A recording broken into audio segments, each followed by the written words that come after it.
You got to be willing to be uncomfortable to get better. Unless you're just lucky, and you're not going to be lucky at everything, right? But you have to really embrace the understanding that you're going to be uncomfortable if you're trying to grow. Success truly is, it's subjective, right? It's such a personal journey. It's such a personal endpoint. And I don't actually believe we can even get to this endpoint if we're growth oriented. But I think people need to hear that and have permission all the time to define their own meaning of success. I'm Lee Jones, a U.S. Army combat veteran, author, and the host of this show. This is where honest conversations, veteran perspectives, and real-life lessons come together to help us all navigate transition, growth, purpose, and the moments that shape who we become. Welcome to Hindsight, the podcast. When you look back in hindsight, everything is 20/20. In hindsight, we make mistakes, but learning from it. Welcome back to Hindsight, the podcast. I'm Lee Jones, your host, and I'm excited to have Amy. You know what, Amy? I do this every episode. I used to be good at sounding out people's names just by looking at the letters. I would say Lenius because it looks like genius. But how do you say your last name? I mean, I'm going to go with genius now forever. I love that. You sound it out as a kid. You take the G out and put an L. It's Lenius. Oh my goodness. No stress. The world does not revolve around my last name. It's Lenius. Lenius. So I am excited to have Amy Lenius with me today. Amy's a speaker, coach, and director of group coaching at Next Level University. She MCs Next Level Live, has been featured on over 175 podcasts, and that number has probably skyrocketed since I got these numbers. And I'm super glad to have her here today. You know, I try to stay in the framework of from here to there, understanding who you are at this moment right now and how you can get to where it is that you're trying to be without making those same consistent bad decisions and choices time after time again. And a lot of times it's just we don't have clarity. We don't have clarity in who we want to be. So, Amy, welcome. How are you doing today? Oh, I'm so good. I'm so excited to be here. I already love everything about your show. I love the through line, and I love that you've started with the word clarity, because clarity is everything. Clarity creates certainty. Certainty creates action. Action creates momentum. And it really does start with clarity of where you're going, how to get there, and why. And so I'm really excited to dive in today. Speaking of clarity, where are you calling in from today? I am from Ontario, Canada. So you mentioned Next Level University. They're down in the States. They're south from me. Same time zone, but I am in Eastern Canada in Ontario. So this is the winter time, and I know this probably won't come out until the spring, but it is the winter time, and Amy and I talked before the show about the coldness and in relativity, right? So I'm in California and it's 39 degrees and I'm freezing. She's probably in Canada where it's 4 degrees Celsius. I don't know the translation between Celsius and Fahrenheit, but someplace where it's super cold. And just like our own lives, a lot of things come with being relative to, your experiences versus her experiences versus my experiences, but there are some through lines, and hopefully me and Amy can get to those through lines today, and we can help some people out in understanding who they are right now and how to achieve success in whatever field that they're trying to achieve. You know it. I believe that success truly is, it's subjective, right? It's such a personal journey. It's such a personal endpoint. And I don't actually believe we can even get to this endpoint if we're growth oriented. But I think people need to hear that and have permission all the time to define their own meaning of success. And so I'm excited. This is hindsight. So I'm going to need you to put on your remembering cap for just a moment. And then I'm going to ask you to take us back to a challenging time in your life when chronic illness took hold and rained terror on you. What was happening to you back then? So going way back then, back to my teens, further back than I'd like to admit. Me too. I'm even further back. So in my early teenage years, I started to get very, very sick, and I was met with a lot of resistance and not a lot of support because I was told that it was all just a part of becoming a woman. Welcome to puberty. Welcome to the rest of your life. And I was like, I don't know, this seems pretty bad. Seems worse than the other young ladies around me are experiencing, but I guess that's fine. And so year after year, I just kept getting worse and worse. And finally in my late teens, someone took me a little more seriously and brought me in for an exploratory surgery, which is the only way to diagnose my condition, which is called endometriosis. So it's very much a female Mm, hormone related condition, chronic inflammation, chronic pain, absolute miserable cycles. And once I had the diagnosis, it was, oh, this is actually your life now. This is actually what's going to be normal for you. There's not a lot we can do for you outside of these extreme measures like a hysterectomy, or we can put you mm, on all of these kinds of pain medications, hormone interventions, and continue to do a surgery where they go in and take out all the excess tissue that's not supposed to be there. It's basically an uncancerous cancer. Cells grow where they're not supposed to and cause a lot of symptomatic problems. And I was like, oh gosh, Kate, well, I really want to have children. And so I would love to just see where this takes me. And even then, they said, well, the odds of you having children are very, very small. So even mm, that first hit was really sad for me. It was probably the saddest moment. The condition itself, I I was sad and I was frustrated, but I didn't go into that depressive mode that I did at first when I was told I couldn't have kids. I was so dedicated to being a mom, even early on in life. In high school, when they would say, "Oh, what do you want to do for a career?" I always wrote down mom. And then they'd give you crap because apparently you're not allowed to mm, write that. That's not a career choice, apparently. So I'd always have to make something up.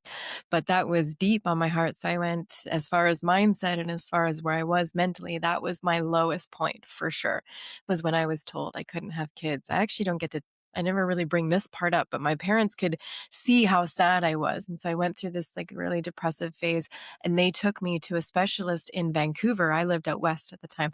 And they took me to a specialist in Vancouver, and she was this wonderful, very specified specialist in female health. And she's like, I can do it. She's like, when you're ready, when you're older, come back and I will help you get pregnant. And so even though I felt like she was giving me a lot of certainty there, it it it felt inflated a little bit, but it was still something. Here is someone that believes that they are skilled enough to do everything possible for me if I need it in this time. And so that mm, allowed me to move forward a little bit. Again, a little bit of certainty, a little bit of clarity.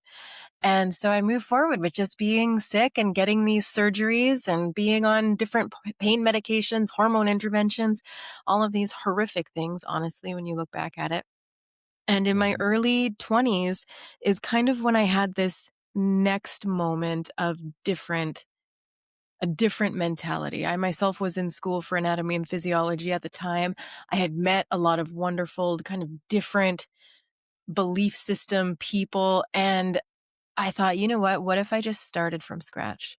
I've been on all these drugs for so long. I've been in this kind of world for so long that now I don't know what my symptoms are, what the side effects are from these drugs, what it would look like to not be on them. I have my pain still, anyways. They don't even seem to be working. So, what would happen if I just started from scratch and went off of everything?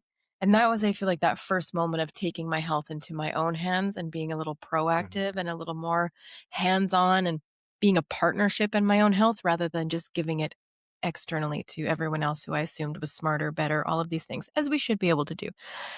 But that was mhm. the first moment where I felt like, hey, I'm going to do something that is my choice, that is going to just take me on this path of curiosity. And that's where healing and change really started to begin. And that's when I started to feel more empowered. That's when I started to build something. Again, hindsight's always 2020. I didn't know this at the time, but that's when I started to build something called self-belief. Was taking something in my own hands, creating an action, and assigning that outcome to that action to myself, into my own identity. And that Yeah. just kickstarted this growth journey, not only physically, but mentally and emotionally as well, because they're all interconnected. And I'll let you interject now. I could talk for a really long time about my story and how it progressed from there in my early 20s. But long story short, and feel free to bring me back in if you'd like, but I am pain free right now from a condition I was told I would have my whole life. I have two beautiful Mm, boys. I have children. mm. Yeah, I've been able to transform through time, energy, effort, mental, physical, emotional effort and change. Yeah, so I appreciate you taking us through that journey. But at the time when you first got the diagnosis for it and you got the grim news about what it means for you for the rest of your life, how did you feel about you at the Mm. time, and what story was your mind telling you? Oh, I fell into that very stereotypical victim archetype very much just, Mhm. oh, there's nothing that I can do to get myself out. This is my situation. So the victim has very low self belief and very low self worth. So, self belief meaning you don't feel like, or if you have high self belief, you feel like you can create change or an outcome externally. And self worth is an internal game. It's what you believe you're worthy of having, achieving, doing, being. And I had very low of both. I went from being a Mhm. pretty solid kid, very social, very loving, very into sports and things, into an internal victim. I actually didn't change my lifestyle that much. I was still very social, still played sports, but it was more, okay, I'm just going to push through this because I have no other Mm. choice. And I very Yeah. rarely allowed myself to rest. And I just was a victim to my situation as much as I allowed myself to be. It was, okay, I'm going to do this, but it increases my pain, but there's nothing I can do about that. So I'm just going to do it. Mm. It was very much so the Yeah. victim constantly believes that they can't get out of a situation, but that it's their own fault. They don't believe in themselves enough to get out. Whereas the opposing is the villain. The villain also is Yeah. stuck in a scenario. They have low self belief. They don't believe they can get themselves out, but they have inflated self worth. So they actually blame externally. They blame the world. They blame Mhm. the system. They blame someone else. They blame their parent, right? They blame. And I was very much in the victim mindset of low self belief, low Mm. self worth. And I just have to go along in the system and do the best that I can. And I'm actually not even going to complain about it that much because there's nothing that can be done. And I don't want to be a burden, also low self worth. And Yeah. so I was very much internalizing a lot of it. And that stuff, the internalization, that's the stuff actually that still comes up nowadays that I have to be really conscious of. So, when you said that, I wanted to go someplace else, but I'm gonna stay the track. I'm gonna stay the course because I need to know the whole story. You were in pain. Mm. No one believed you for a while. Finally, someone took you serious. You got diagnosed. You got some grim news. Then your mom takes you to a wonderful doctor who says, "Hey, we can get you some kids." One, did this doctor help you with the two sons that you have now? No, I didn't need her. Okay, cool. That's what. But she dangled a carrot, like there is that Yeah. opportunity, There and is maybe the there is hope, right? possibility. So now I know, right? Yeah. So what was the moment for you? Because you said, "I'm just going to go cold turkey. I'm going to start all over. I'm going to reset. I'm still in this pain." What was the moment like when you knew something must change? Like, what was that trigger in you that said, "I'm just going to stop and start all over"? Yeah, I felt the worst I had ever felt. Okay. Yeah, Felt yeah, the that worst does it. I had ever felt. I was in college, I was trying to do all these amazing things. Like I said, I was learning about anatomy and physiology myself. I was like, "You know what? I bet you all this stuff that I'm on is actually bogging down my body and not actually even giving it a chance to heal or to Mm, thrive, or at minimum, I'm affecting other systems in my body with these medications. yeah. So what is the bare minimum that I might need, and what have I just piled on over years and years of them just giving me more stuff that I might not need anymore or might not have been necessary in the first place?" And so it was very much a moment of nothing is working. I feel like I have to do the opposite. Yeah. It was Yeah. kind of desperate actually. Okay. Okay. Mhm. All right. So that was a drastic move at the time, right? Did you consult with anyone, or you just was like, you know what? Because a lot of people, when they take medicines and medications, you feel different. I mean, depending on Yes. what it's for, and you like, I want to get off of this, and they stop, and maybe they actually need it. So I'm just, you don't have to get all into deep into the story, but the mental part of it. Did you get Mhm. some support from someone mentally to help you make this choice, or was it the things you were learning in college at the time that, Yeah. like, what was that like for you? It was both. So I had the support Okay. of my live-in boyfriend at the time, my now husband. That decision involved him a lot because it was, okay, I'm also coming off of birth control. Like I'm coming off of everything. All of my Mm, hormonal things. I had been on so many different types of birth control to try and manage my symptoms and my condition. And I was on a really like very synthetic hormone dominant one. And I said, "So I have to come off of this. I need to understand my hormones. I need them to be fluctuating in a way that they're supposed to. And of course, this involves you." I'm like, "I'm told I can't have kids, but, you know," and he was just the best, the most supportive, and helped me go through all of the things that you go through when you come off of certain things like this, right? Like coming back into a hormonal cycle, what an emotional roller Mhm. coaster that is. Plus Mhm. dealing with Mhm. cycles again, plus dealing, right? It was all of that. And he was just very, very supportive. And I needed that for sure. But no, I didn't have any medical support. That I just Okay. kind of kept to Okay. myself because I do feel a lot of the times I was almost bullied into making these decisions, into taking on the next drug, into taking on the next hormonal therapy without any kind of, "Here's your risks." No one ever gave me Mm. that, and I never felt empowered enough to ask. It was just, "Oh, this is what they say is best for me. This is what is next." Yeah. And because I didn't take an early enough stance in my own healthcare, I have to I'm on such high watch for breast cancer. I have to go in for regular scans and things because they messed with my hormones so much when I was younger. And it just sets me up Mm. for all of these things. And when Yeah. you read the pamphlets of all the drugs I was on, it was like, "Oh, yeah, high risk for cancer, high risk for this." It's like, and I know you're supposed to Yeah. read those yourself, but I feel like as a young woman, you're supposed to, as a medical practitioner, give people the full spectrum. Mhm. Yeah. I tell you, Amy, also, this is really interesting because this really encompasses another thought, not really a thought, but another reality in people where if we don't understand or have a destination or have a goal, something like that, right? People will make our journeys for us. They will create our journeys for us, right? They will put their input and say, this is what you're supposed to do. This is what you're going to do. And your life becomes they're the architect of your life instead of you being that architect, right? So, just hearing this story, now this it's an extreme one, right? And it deals with medical stuff and things like that. And you had to come to grips with that and you had to understand what the risks are. You said Cam, is that his name? Who? What's Chris, your my boy? husband? What's your husband's name? Yeah, Chris. Chris. Okay, Chris had to understand these things, right? And you guys, you went out and did that venture, right? But you took the ownership of it. You took the ownership of your life, and you started making decisions, right? What was best for you and Chris. Now, a lot of people we study, and I'm not gonna say a lot of people, I'll say me for a while. So, in the military, it's easy, right? Because they tell you what to do. Do this, do this, do this, and you have to pay attention. But once you get to a certain level where you have some influence and you have some power, right?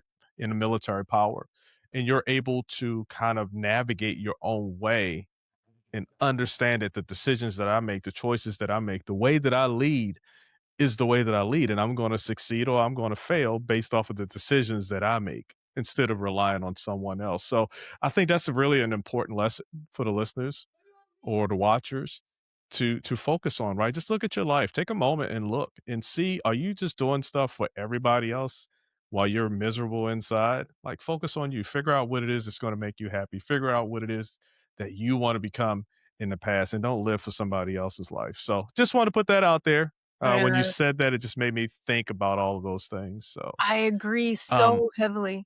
I do, and I love yeah. the analogy of the architect because the architect has the vision and they're the guide in this scenario, but they still partner. They partner with the electricians, they partner with the right plumber and the right people that they choose to help them with their vision.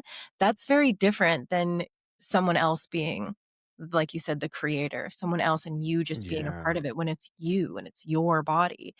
And I actually got into a pretty extreme scenario before I even embodied that deeper, that my body is my responsibility and I know it best.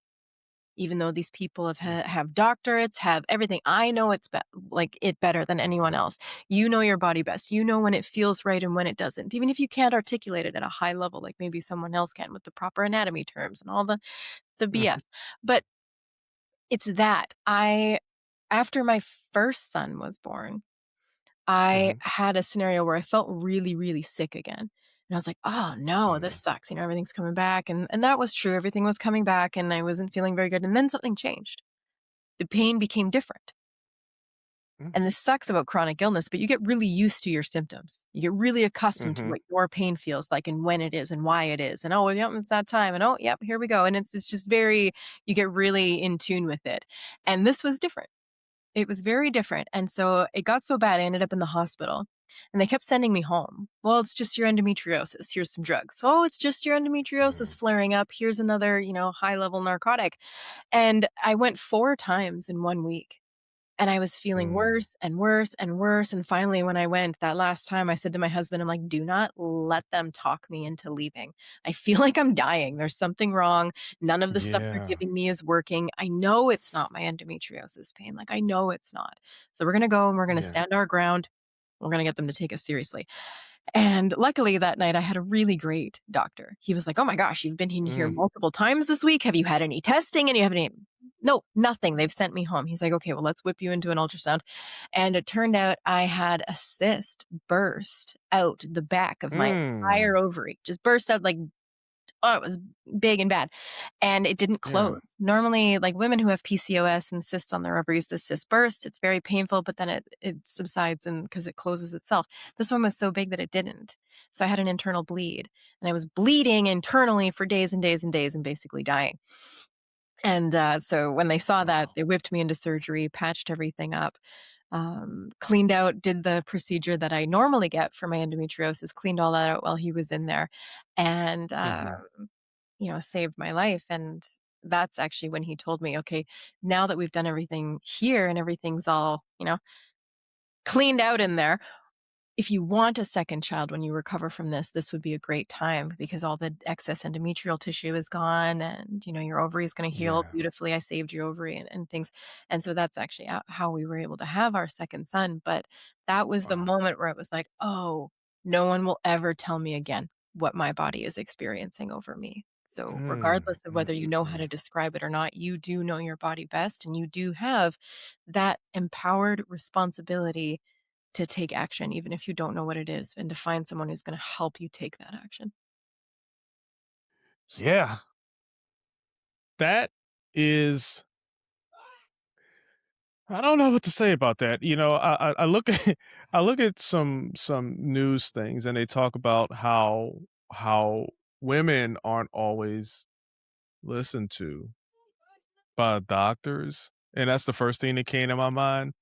But then a more practical side so that men, women, girls, boys can all relate and can all take a lesson from that is that you are your most powerful advocate of you. You know what I mean? You have to advocate for yourselves.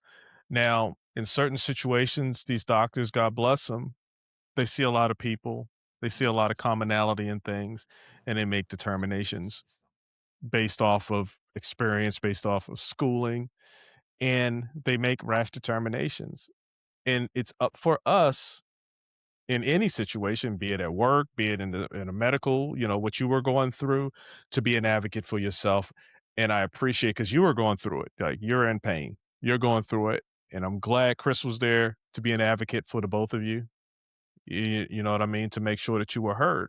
Because you can't. I've had so many times I'm like, oh, what's wrong with you? I'm like, it's my leg, but if you've never experienced it before, like, how do you articulate it? How do you Right. specifically say what the problem is, right? But you still have to find those words to your point, and you have to advocate for yourself. What do you think about that? I do, and I do believe it's your responsibility that if that first person you go see isn't of help for you, then go find Yeah. someone else. Someone will listen to you. Someone will there's so Yep. many different modalities out there. It's amazing the different wellness practices and the different things we have at our fingertips. The medical system Yeah. itself is so good at reactivity. Right? The second they knew that I had an internal bleed, I was in surgery, they saved my life, saved me like big like amazing. That's wild. Mm, Like, yeah. so good when it comes to reactivity, but as far as proactivity and the plan and the empowered and status and being the advocate and stuff, that really is on you. And you can find Yeah. partnerships in that. You can go find, a physiotherapist who can help you keep your form and your strength. And Mm, you can go find a chiropractor who helps you keep your spine in alignment proactively or reactively. You can go find a naturopathic doctor that's going to help you understand what supplements you can take again, proactively versus reactively when something's wrong. There's so many different Mhm. things that you can tap into that feel aligned to you. You don't have to do what I did. What I did worked for me. Now, I think that people can benefit from the message, but also know that Mhm. you Mhm. can find something that works for you. And if you've the first 5 Yeah. things didn't work out, I urge you to keep trying. Keep leaning into Yeah. curiosity. Keep finding people who even like symptomatically are ahead of you in a journey. Maybe you have a back injury. Go be inspired by someone who has recovered from a back injury and see what they did, but also take it with a grain of salt because everyone is individual. Find people who have success, honestly, in what it is you're Yeah. looking to do. And that can be not only for health, that can be in everything. Find someone who is ahead of Mhm. you Mhm. in that arena, whether it be in marriage, in parenthood, in financial success, business, all of those things. Find someone who has done it in a way that feels aligned with you. We all have different core values, which is why we all resonate with different people who are almost sharing the same message, the same success principles, but yet they do it through the lens that makes sense to you. Find those people and be inspired by them. It really matters and it Mm. really helps. Hey, your story was really well, I shouldn't say your story because it actually happened. So your experience was excruciating and it was life and death. All of these, the message is what Amy and I are trying to get across, the message right now. And I know I brought this up about advocating for yourself. In the military, I used to, and this is like I said, that's life and death. This is money. I used to work with reservists Uh, and I would do their travel vouchers, right? Or help them do that. They're supposed to do it themselves, but I'd help them do their travel vouchers. And sometimes I'd forget, right? Because I have other things that I'm working on. And then they just complain. And what I would tell them, and I just remember this specifically because it happens so often, I would tell them, hey, you need to be an advocate, for your finances, for your money. Like I'm getting paid, right? And I'm doing this to help you out, but I got other things to do too. So it's not that I'm dismissing you. It's just that I totally may have forgotten, month to month. And I always remember that lesson. Just really advocate for yourself. I grew up really, really shy and I just accepted things. Right. I didn't advocate for myself. I was really shy. And as you grow up, mine just happened to be that pivot was in the military where they make you open yourself up and they make you advocate for yourself. They make you stronger than what you thought you were. So I had that experience to help. But there are so many situations, where you believe you need a raise or you believe you need another position at work or whatever it is in your relationships, like you talked about earlier, family, marriage, whatever that is, you need to advocate for yourself. And it's such an important lesson, such an important message for so many areas in your life. All right. I think I beat that up. What I want to give one more on this question of the past, and then I'm gonna let you off the hook. Okay. You ready? You ready, Amy? I'm ready. All right. Now keep in mind I can't see you because I'm looking at this thing and if I look over here I can see you shaking your head. I need verbal answers. Got No, it. but, but keep in mind keep in mind I'm so open. I need to stop it. But keeping the mental and the mindset in the forefront of this question. If that past you could see you right now, what would surprise her the most? I would be extremely surprised at the level of healing that I've achieved. I knew I could find little things to make me feel a little bit better. I believed that I could find, these 1% things, even if I could get a little bit healthier, a little bit less pain free. I don't know if I I ever like it. believed in the beginning that I could be fully pain free and that I could be as disciplined as I am now in the regimens and the habits and the things that I do to keep it that way and to keep myself healthy, not just physically, but holistically. Mm. It's amazing actually. So old Amy would be absolutely surprised at the level of consistency, grit,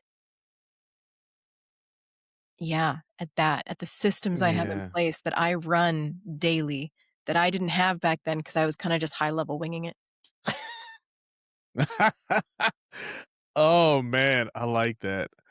I like that. I think about when I had gotten hurt, I was in Iraq and I hurt my back. I had 2 herniated discs, and I was laid up in a field hospital, just unable I could move, but the pain was so excruciating that I technically was unable to move without feeling this, incredible amount of pain. And now, just looking back now, like, that pain is gone, but when you're in it, when you're going through it, and I was laid up in there for a couple months, so it just feels so impossible, and your mind just tells you all kinds of things, right? And that's why I really wanna emphasize the mind in the stories that we tell each other, or not tell each other, but the stories that we tell ourselves. And those stories that we tell ourselves influence the decisions that we make based off of the choices that we have. And considering we make about 30 something thousand choices or decisions a day, we really have to have a strong mindset. And we really have to have clarity. So, in order to be successful. And with that, when you hear the word success, what's the first thing that pops into your mind? Holistic. It's the Mm, first word that pops into my mind because I think too many people pigeonhole what success means to them. They think, oh, I want to be successful. mhm. That means money. Other people think, oh, You I want to be successful. That means family. You can mhm, have both. And in fact, you typically do have some sort of both in your life. And to think that they're separate is such a mistake. It really is. They all affect each other. Your health, your wealth, your love, all of it fits together in an ecosystem, in a community. And whether you're aware of that or not, it does. And so to be holistically successful, in my opinion, means sure that you're making sure you're paying attention to all of it and that you can have yeah. success in all of it. And that's why I fell in love with Next Level University when I first started hanging out with the guys, Kevin and Alan. You've talked about them in the preamble there before we started recording and how you've had them on your show. I fell in love with them because they were talking about holistic self improvement. And I had never heard it brought in that way. Now, we don't talk about that as much now because no one knows what the heck we're talking about when we say holistic self improvement.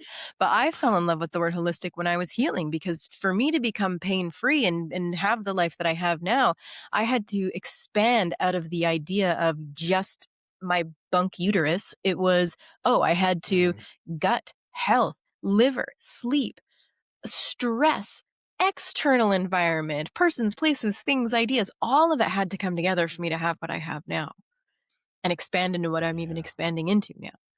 And so when I yeah. think of success, I think of the word holistic because everything affects everything else. And if one part of your life is miserable, it does bleed into the rest of it.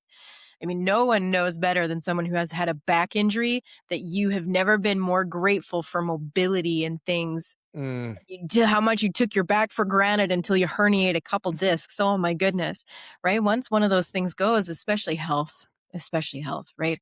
It's hard. It's so hard to do all of the other things that you do. So when we can be proactively successful in the things that we do and build the mindset of someone who is capable of handling the things that happen reactively, the more successful, yeah. fulfilled you're going to feel and be.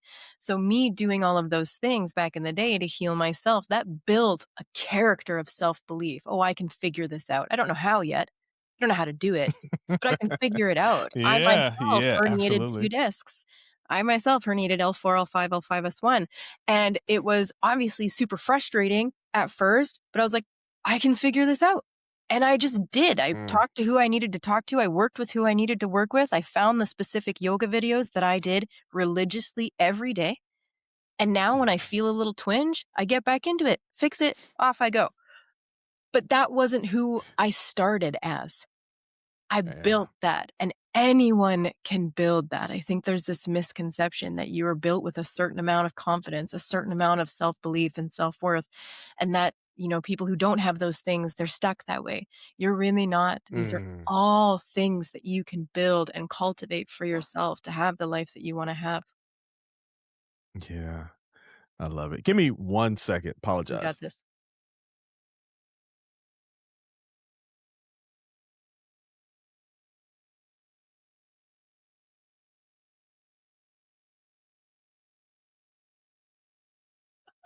My dog is barking. He's trying to get out the room, so Him and his before he cute gets little too sweater. crazy. Oh man, yeah. He. Well, I took it off. I think he.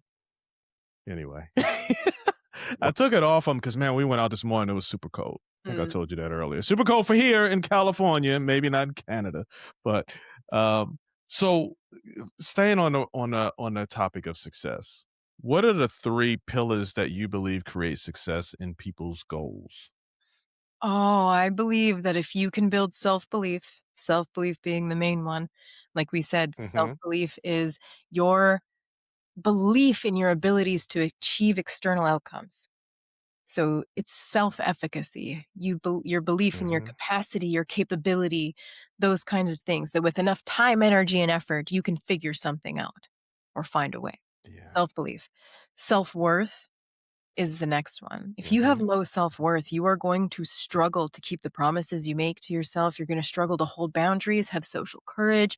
You're going to struggle to invest in yourself the way you need to have your success realized, and you're going to fall into unhealthy levels of comparison. You're going to compare to a detriment rather than to an inspiration, like we talked about before, finding someone who's ahead of you and being inspired instead of finding someone who's in an entirely different realm and situation than you and being like, "Oh, they're so much better than me and have what I don't." It's such a detriment, and that's a low self-worth move. And so if you have high Yeah. self-worth, if you start to build your self-worth, you're going to Mm-hmm. be able to stand your ground, keep your promises, hold boundaries with yourself and others, invest in yourself, and know that that looks like something every day. It's not the big things. We always try and give excuses of, well, I can't afford to go on these retreats and hire these high Mm, level coaches and things. That's okay. I mean, if you can, go for it. That's amazing, those experiences. But if you're listening to this podcast, this is a free investment into yourself every day. You can listen to things like this yeah. or listen to audiobooks or read. There's so many beautiful things you can do to invest in yourself every day. And again, it doesn't have to even look like growth, although I highly encourage that. It can look like an extra moment with your skincare. It can look like a ritual of tea and herbs like I have every day. It can look like an extra few minutes in the shower to just clear your head. Conscious Mhm. moments of investing in yourself to show yourself that you matter. Self worth is huge. And then your ability to be consistent is that third pillar. Are you able to be consistent or not? And if you're not, it's just because you have not set yourself up for success. Everyone can be Yeah. consistent if they have certain things lined up, and typically, I find it's a sustainability problem. People wanna go from Mm, 0 to 10. I want you to go from 0 to 1 and build upon that and leverage the compound effect and build and build and build and build and build. And so yeah. typically, I mean, belief needs to come in and yeah, you got to pull some grit in to be consistent some days because I think people rely on motivation for their consistency and motivation is fleeting. It is. It's not there all the time, and what a Mm, misconception that is mm-mm. as well. People are like, "Well, I'm not motivated by it anymore, so I must not want it. It must not be for me." No, that's the reality. That's human nature. We're only motivated sometimes. We cannot rely on that. Yeah. And so learning what it takes to be consistent, learning what it takes to build self-belief, to build self-worth, and to I don't know, honor yourself in those ways is going to help you because as soon as one of those things is really low, or if all of them are really low, you're not going anywhere. But if self belief is really low, you are going to fall into a victim or a villain mindset. If you have high self Yeah. belief, but you have really low self worth, you're going to fall into what's called the hero archetype. You're going to be like dragging everybody because you believe you can do it, but you'll stop doing it at the expense of trying to bring other people along with you. You're the martyr because Mm, you have low self-worth. The goal for the archetypes to bring that full circle, victim, villain, hero, and guide, the goal is the guide. The guide has high and growing levels of self-belief and self-worth all the time. They're ready to lead the way in these amazing things that they're doing, but they're not going to go backwards at the expense of themselves for the sake of other people. They're going to leave the door open and show the way. And mm, that's what building self-belief and self-worth does, and that takes consistency in many things. yeah. Wow. I tell you what, I was expecting just an answer, and you really gave me a sermon, and I appreciate I appreciated that. I was getting all motivated and fired up, just hearing those three pillars, for success and well, people's goals, successfully achieving those goals. And out of those 3, you say consistency, self-worth, which one is the one from your perspective, maybe from some of the coaching that you've done or some that you've experienced yourself, which one of those 3 is the more difficult or the more crucial, for an individual to focus in on? And I know all 3 of them are equally important, but some are maybe we easily lose focus on it, Yeah. or we lack that one. What would that one be? Oh, that's tough because everyone Yeah. struggles with a different one for individual reasons. So for you, Oh, perfect, self-worth. specifically, Done. Self-worth, self-worth. done. Okay. And so that you can bring in so many reasons and see when you do this kind of work and do the work that I believe personally all coaches should understand about coaching and coaching others. Because for an example, if you talk to someone who has high self-belief the same way you talk to someone who has low self-belief, you're messing up Yeah. and you're messing them up right there. Such a Yeah. distinction that you need to know because you're just doing both of them a disservice if you're talking to them the same. And so for me, core wounds is a really great way to be able to identify which one a person is going to struggle with. So there are Okay. 3 buckets of core wounds. One is called defective, one is unlovable, and one is unwanted. And now those are not nice titles. That doesn't mean those things are true Mm-mm. about yourself at all, but it puts us in these categories. Now, everyone has their own little nuances within those, but I can put everyone into one of those 3 buckets. And defectives really struggle with self belief because their narrative, their underlying narrative about themselves is I am not good enough. I am not capable enough. I basically suck at everything. Now, the Mm. unlovables, that's my category. We actually have high self belief. We believe we're capable of things, but we actually don't believe in our ability to be loved by others. And a lot of our wounding is social wounding. And that's where self worth comes in. We will dim our self worth for the sake of pleasing other people to not lose love. So we will people please and have no boundaries and just love us. Yeah. And so we struggle with low self worth. And unwanteds, they struggle with consistency. They really do. They struggle to be consistent because they are such spectral thinkers and they have a high sense of self, but they struggle to stay consistent with everything. It's like herding cats, honestly. And I say that Mhm. with all the love because I actually coach mostly unwanteds, which is for whatever reason they find me to be a safe place for someone who Mhm. feels other than and who feels separate. So that's such an honor to be able to do so. But it is like herding cats to try and get them to track habits and things. And it's such a funny thing to be able to talk to them about because once you identify it within them, they can see it in themselves. And it's like, oh, and that's the beauty of Mhm. this worth is of this work is so much of this is unconscious, if not all of it is unconscious. And the second you bring it up to consciousness, now it's, oh, this isn't unconsciously driving me. I have this awareness and I can start driving myself, being that architect That's like we it. talked about. That is it. Because you're always the architect, I call him the narrator, it's always there, Mhm. right? And it's a constant battle because honestly, your narrator or what your mind tells you is really to keep you safe Oh, always. from what you're yeah, but it derails you. It can keep you too safe where you're not achieving those goals that you're trying to achieve that are kind of crazy, like climbing a mountain.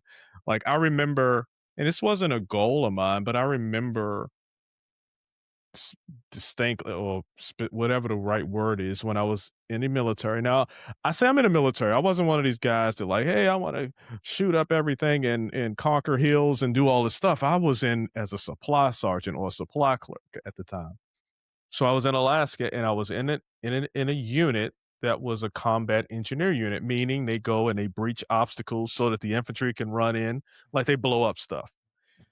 And I had to go with them one time to be the overwatch in a sense. So we would walk all the way around, me and this other squad, we would walk all the way around, out the way, up the hills, through all this stuff. And we had to get to a position where we're like an overwatch. So we can shoot to cover them while they run out and put these explosive under these obstacles so that we can breach the place. But while I'm walking, I'm just because I was a 60 gunner. That's a pretty heavy gun, and I'm not that I'm bigger now, but I was like 137 when I was in the army.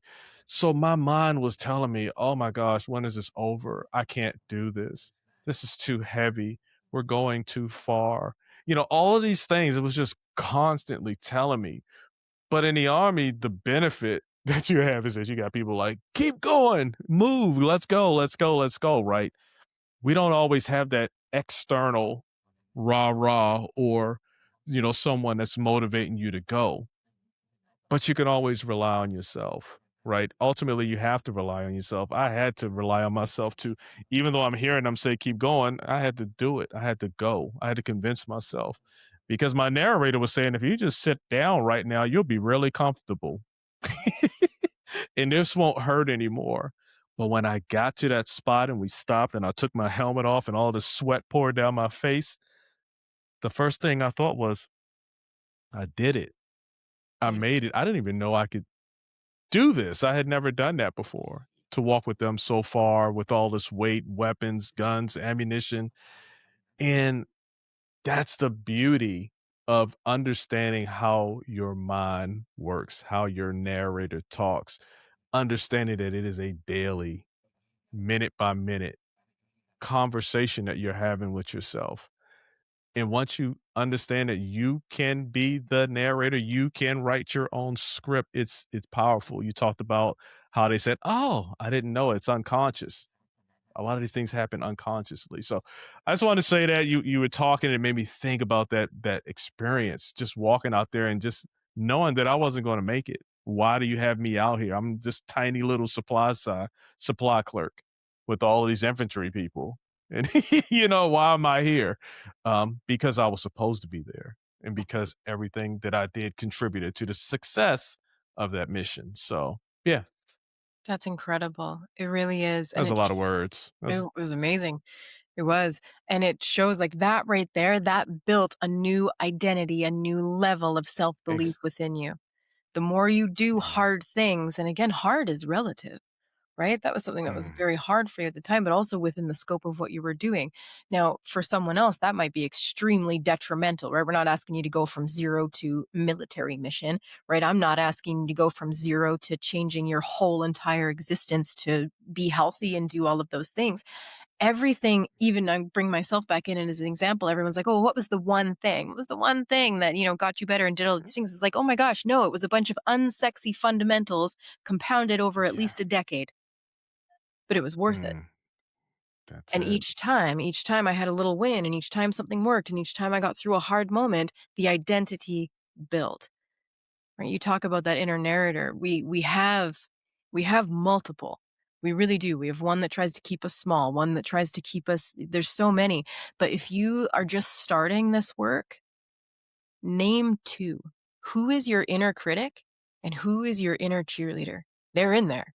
And if you name Mhm. them, like my kids did this work the other day. My kids now have the name of their inner critics, and it's amazing to see what they're already doing with it, because you can Mm, talk to it like it's separate, but still a part of you. Because that yeah. inner critic for most of us is the loudest one. And so if you can Mhm. say, "Hey, Todd," one of mine's is Todd. "Hey, Todd, that was really mean. I don't need that today. Hey, Todd, Mm, you're wrong. I actually can do this thing." Now, when you're working with adults, you can bring a little more emotional intelligence to it because, like you said, all of these parts of us are actually trying to keep us safe. They were built into us for a reason, typically in childhood. And so at some mhm, point, it was safe for you to play small, or it was safe for you to inflate yourself and act like you're more than you currently feel that you are. There's so many in there. At some point, that part of you was born to keep you safe from something. But you as an adult don't need that. You don't need these things. mm, That's your, this petulant child now driving the bus of your life versus this conscious, empowered, controlled advocate that is you as the adult, or you as the adult as you can be. And so even just that, if this is, like I said, the beginning for you, name the critic. Mine's name is Judy. uh, She's super judgy. And I'm sorry if you're out there and your name is Judy. I'm sure you're super nice. I have a couple lovely Judys in my life. I don't know where it came from. Sometimes it just is in there. You ask, "What's your name?" or what is the name? And things pop in for you. Even my kids, one was Todd and one's Frank, I think. And mm, so Judy is mine for whatever reason. Again, love me a Judy. Mine's judgy. yeah. Gosh, she's so judgy. She's so mean. Mean, Judge Judy. right? But now I can be like, you know what, Judy, shut it. Shut it. We don't I need that love it. today. And it creates this sense of power over this part of you. And like I said, you can bring more emotional intelligence into it and say, you know what, that might have kept me safe back then, Judy, but I'm okay now. We're okay. We're okay to go Mm, and have this experience. And when that settles and you go have the experience that maybe your inner critic tried to talk you out of or say you couldn't do it or things, then you come back and say, see, it's okay. We're okay. We can do mm, these things now. And you have that yeah, dialogue with yeah. that part, and that part gets quieter and quieter and quieter. It's amazing stuff. All right, lightning round.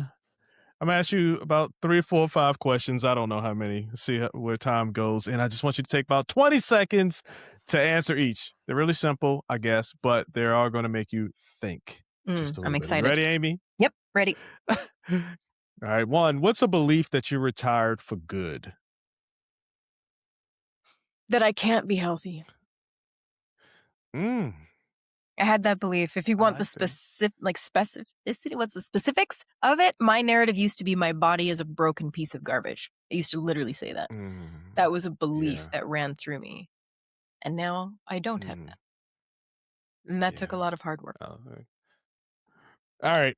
What's a habit that looks small but changes everything? Oh, daily movement. Okay. Yep. What do Daily. you mean daily? Go ahead. Yeah. So, and again, I'm thinking from the lens of myself. I've put myself in through Hmm. myself lens here, but for me, daily movement has been a huge one for me for the last few years, which is probably why it came to mind. So for me, I have this thing with myself where I'm going to move my body in an aligned way for 30 minutes every day. And I had to learn consistency. I had to bring in sustainability and things like the consistency framework is what has allowed me to move my body every day for I'm at almost 1,300 days in a row. Keeping track Oh, helps wow. get a streak going. It's amazing. But Wow. that daily movement, it's allowed me to build a piece of my self worth. It's allowed me to quiet that belief that my body's too broken to be able to do that. That has been a huge one for me. What's a boundary that saved your energy? Learning to say no. As a Yeah, that's a big recovering one. people pleaser who used to say yes to everything and a former hero who was the martyr, learning to say no and then a deeper layer of that, not having to justify why that is. Mm. All right, last one. A book or an idea you return to when you're stuck? I love Essentialism. Essentialism is a great book. I find a lot of women have too many things on their mind at all times, and I was one of them. And we overcomplicate too many things and we decide that everything is urgent and important when actually a lot of things aren't. Some are important, some are just urgent, some are not important at all. Rarely are things urgent and important that need your attention right this moment because it's an emergency. And that helped me a lot. Yeah. That helped me when I was in the army too, because I was a supply guy, and usually I'm the only one, or I have a small team in a unit of infantry or signal or whatever, and they would always need supplies, right? That was my job. So I would have my sign out there. Your lack of planning does not justify your whatever it was now. But it's like, there's a lot of things, and to them, everything is important. But to me, is it urgent? I understand that it's important, so that's a good clarification. I never looked at it like that. They're rarely both urgent and important, or Yes. whatever the other word was. So yeah, I appreciate that. Just simplifying that, because we got to make decisions. You talked about boundaries, saying no. Sometimes you just got to say no, right, to save your own self from it. And that could also help that other person. You didn't say no, now they got to figure it out. They figured it out. Now they've gotten better, right? So there's a lot of nuances to all of that. And even with that, I said 20 seconds. I lied. I said that was the last one. Here is the absolute last one on the 20-second fast round. What's one sign that someone's growing, even if it doesn't look like it? Typically that they're struggling. I love that. True growth I is love it. really challenging. It's not all sunshine and Yeah. rainbows and momentum. Even just getting to know your inner critic, that's hard. That sucks some days that you realize you're saying those things to yourself and you maybe didn't have to. And that even Yeah. just the fact that you yourself are your biggest advocate and how many years could you have been doing those things and you have to sit with that for a little while.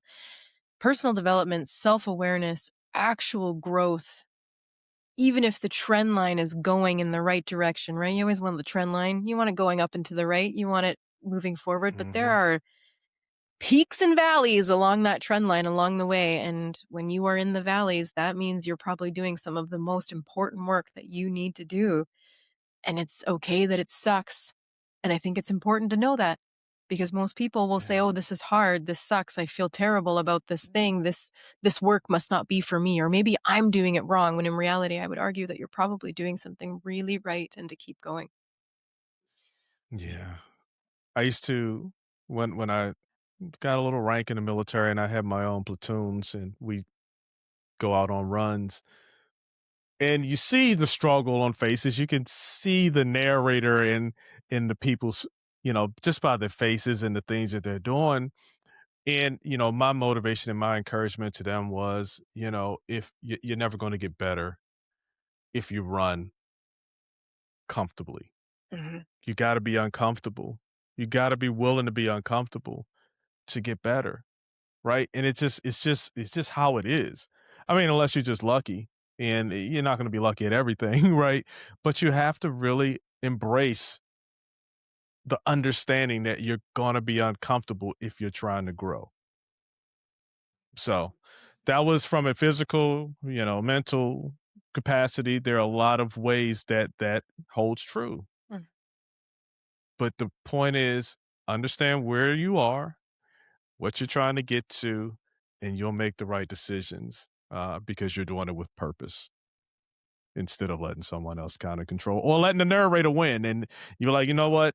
Like a lot of people do, I'm gonna stop. I'm gonna tell you one little small story real quick. We're over time, but I apologize. Hope you don't have any plans going out to brunch or something in Canada right now. But I remember we were in Japan and I'm with these same guys. We were training with the Japanese soldiers in Japan and I'm with these same guys who I can see the narrator failing them, right? So they're falling out of runs, they're not completing the runs. And we're in Japan and we're doing a run. And you got the Japanese soldiers on our right. I'm sorry, on our left. We're on the right, and we start going up this hill. And I'm like, get your mind right. That's all I used to say. They knew what I was talking about. Get your mind right. Dig in. Let's get this. And we're going up this mountain and we're running, and I can think back to when I first got in the military and I was crying going up a mountain, in the sergeant major and everybody's yelling at me. So we're going up this mountain and I'm thinking we are in a foreign country. We are a superior military force and we are not going to fail with them over here. So I'm looking over to the left and I'm seeing a lot of the Japanese soldiers falling out. Their narrator, they're writing their story. They're too uncomfortable. And I was so proud, Amy, that Mm. no one in my platoon fell out of that run because they had the belief. It's just, your narrator wins a lot. It just happens. It is what it is. It's going to win sometime. But they had that extra motivation. Me saying, get your mind right because there are going to be consequences if we don't make it up this hill and we look weak in this foreign country. One. And then two, they knew they could do it. They knew they could do it. And they didn't want to fail either, right? So sometimes you're going to have to seek out a coach, to Amy's point with next level. You're going to need your family. You're going to need your tribe to kind of help you through. But the strongest advocate for you is you and just understanding that you control the narrator. You control what it is that you can do and just keep that in the forefront. You're not going to always be successful, but know that you're in control. And I think that's a big lesson. I wanted to tell that story because it made me think I could see us running up that hill and I'm looking at soldiers just falling out. And I'm looking at my guys like, man, he just fell out the run last week, right? So I'm assuming he's gonna fall, but he didn't. And I was super proud of that moment, right, for all of us. So anyway, that's a little self brag. That's amazing. Thank you so much for sharing it. And it tied everything in really, really beautifully. Yeah. So, what's one from here to there question listeners should ask themselves this week? or even today. Even Oh today, no, I let's say mean, this week because if you're my listening, follow-up I'm sorry, my follow-up question is today, so I should have just left it at this week. So go well, if you're listening to this episode, which you obviously are, you're obviously listening if you're hearing us right now. I deeply believe that the question you should ask yourself is, what hit me the most from this episode? What is the one thing? Because we went through a lot of different things that had a through line for sure. I think we did really well there. But what is the one thing? Was it the self-belief piece? Was it the self-worth piece like mine was? Mine was more self-belief later on in life and self-belief or self-worth later on in life and self-belief in the beginning. Was it the consistency piece? Was it the inner critic? What part of today hit you in the chest the most, and how can you take a step forward into that work? All right, you kind of answered it, but and what should they do with the answer today? That's the follow-up question. Yeah, take an action. And if you don't know what that action is, because if you don't have clarity, then you don't have certainty, then you won't take action and you won't create Mm, momentum. Ask love someone. it. Love it. Reach out, Love ask it. Lee, ask myself. You can message me on Instagram or Facebook anytime. It's just at Amy Lenius. And when you message me, you get me. At Next Level University, we believe in the power of human connection now more than everything else and community. And so you're not getting an assistant, you're not getting AI. If you have a question about any one of those things, I will answer you in my messages. Hey, so we talked about social handles, but where can the listeners find out more about Amy? Yeah, social media. We also, I mean, we have a website. It's being evolved for sure right now, but you can go and see all the amazing things we do there. It's just nextleveluniverse.com. And we offer a lot of incredible things, a lot of free things. I'm going to book club that we offer. Alan does book club every week, Saturdays. Right after this, this is what we're doing next on my calendar. Oh, And I gotta hurry up then. All right. right, growth oriented books with growth conversation. I mean, there's all sorts of things that we do for free and of course at price points and things as well. But we are just so happy to support your holistic growth journey that leads to your version of success. Love it. Hey, my hindsight today, aligned success isn't about big quotes or big moments. It's built by choosing yourself in the small moments, especially when nobody sees it. Self worth, self belief, and consistency aren't ideas that you think about, they're choices you practice every day. And look, this is Hindsight the Podcast. If today helped you move even one step from here to there, subscribe wherever you're listening. Connect with Amy Lenius. Hmm. Links are in the show notes. And if you're building your own roadmap, my book From Here to There is available now on Amazon. Amy, thank you so much for coming on the show. I really appreciated this conversation. I was excited, and you definitely fulfilled my expectations. Thank you so much. Thank you. So short of words. I love it. Hey, I'm Lee Jones. I'll see you next time on Hindsight. Bye. That's hindsight.